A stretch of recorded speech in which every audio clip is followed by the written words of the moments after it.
Psalm 136:22. Nachala la Yisrael avdo, ki le'olam hasdo. The previous verse began the A line with the Lord gave the land of Sihon and Og as an inheritance. And here the A line picks up an inheritance for Israel, his servant, because his covenantal loyalty is forever. We'll think about La Yisrael. Now, all the way back up in verse 18, we had kind of unusual, but a Vav consecutive imperfect, and he killed, Vaharog.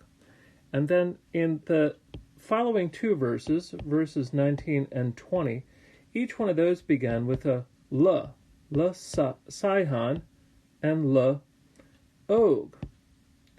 And in both cases then, the La functioned as though it were a definite direct object marker to show the definite objects, that is, the persons that the Lord had killed.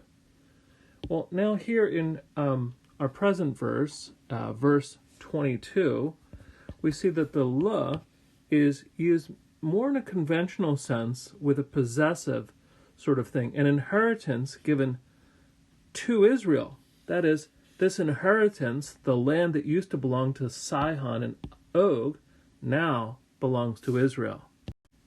We also notice that the word servant or slave here is a 3ms noun, because, well, Israel fits with that, but this is a collective. All of Israel as a collective is the servant, and as such stands with solidarity before the Lord. Which is kind of interesting because in Psalm 135, verse 1, it begins by addressing the congregation as the servants of the Lord, there focusing on their individuality. But here, looking at their inheritance in terms of their collective solidarity.